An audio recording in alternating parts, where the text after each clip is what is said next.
Assalamu alaikum. We've just got here to the medical camp. It's early on Saturday morning. You can see people still streaming in, and we've got lots of people waiting here as well.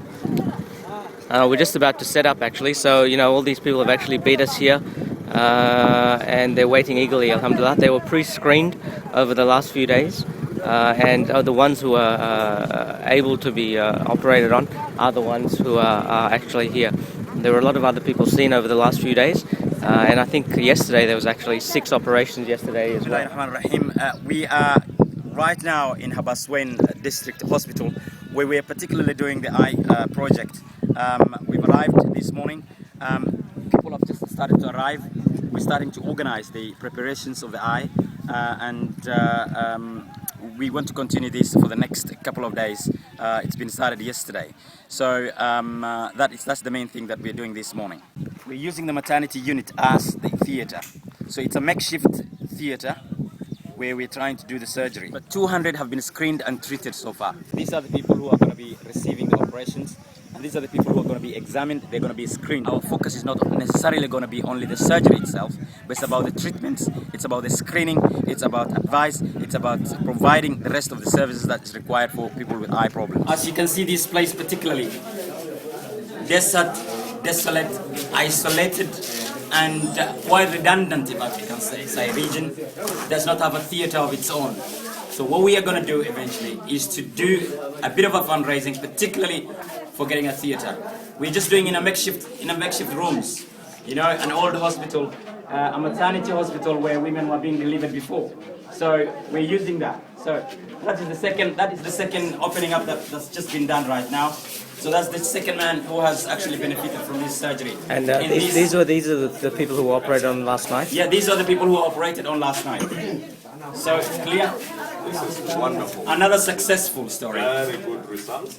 When you look at this, is what you like to you expect the next morning. Yes. A nice, clear crystal, what we call a crystal cornea. It's a normal eye now. If you look at that eye, completely normal as compared to, you look at both eyes, you cannot even tell which eye has been operated on.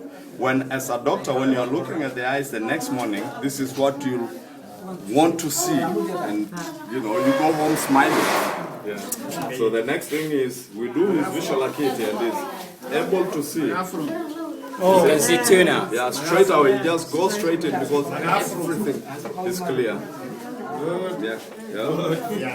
So when I look at an eye like that, You mastered that. Yeah. I would expect what we call 2018 vision.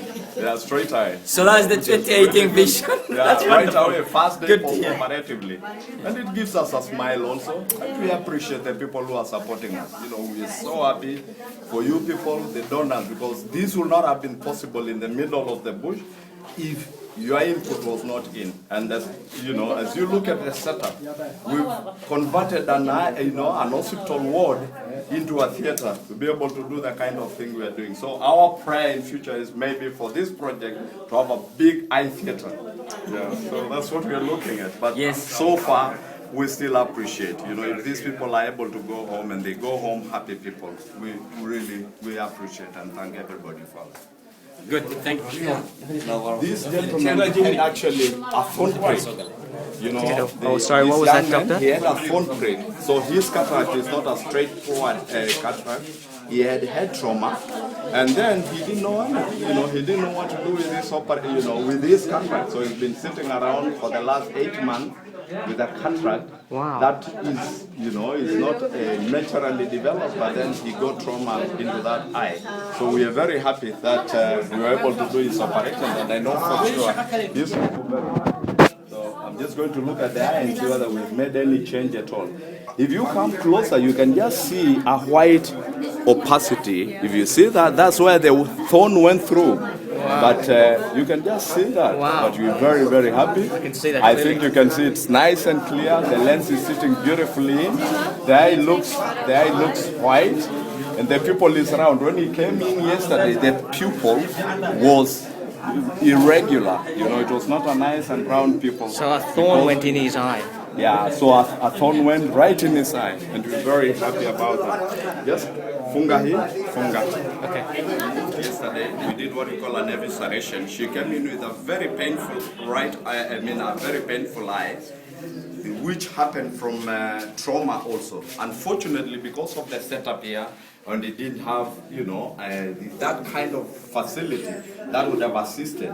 This poor old patient had just lost her eye. So we've removed the eye, which was very painful, just make it comfortable for her, unfortunately.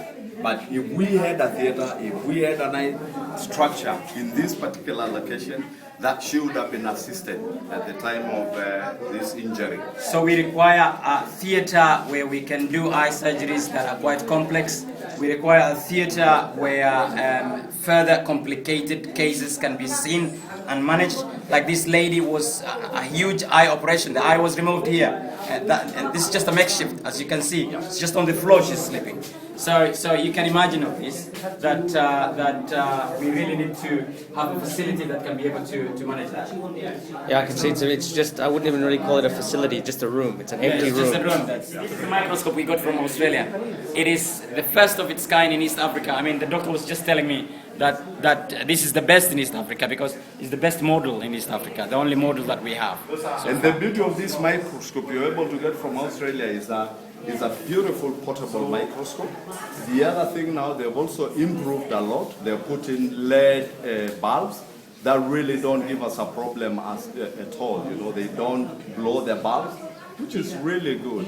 We appreciate that because you can imagine in this setup, the distance. If you blew a bulb, where would you get a bulb around here? So that is the quality of it. Yeah, this is Elder Ali. Elder Ali is one of the elders of this town. Now, actually, he traveled from Dilmanyale area. I think that is what I was told initially. How far is that? It's about 15 kilometers away from here. So, and Mr. Ali has come for an eye surgery, but he was told that his cornea is dead. So he cannot be done anything. One of the eye is functioning, very limited, but he was given some treatments. Now, this is the thing. If a patient, we cannot do any surgery, then we give them some other things. So he was given this so that it can ease the pressure and pain. So we're providing also medicines as such. So we've also prescribed some medicines that we did not have today. So he has to go and buy them, or someone has to go and buy them for him. She was operated on the other eye, whereby actually now she's okay. So we are saying thank you very much for the Australian Muslim Aid. We are thanking them for that, what they have done for us. So many of them do not have transport. So by walking, it could take them a whole day or a day and a half. So, but it does not. You see, transport is the main difficult thing, that they can not come all of them towards this place.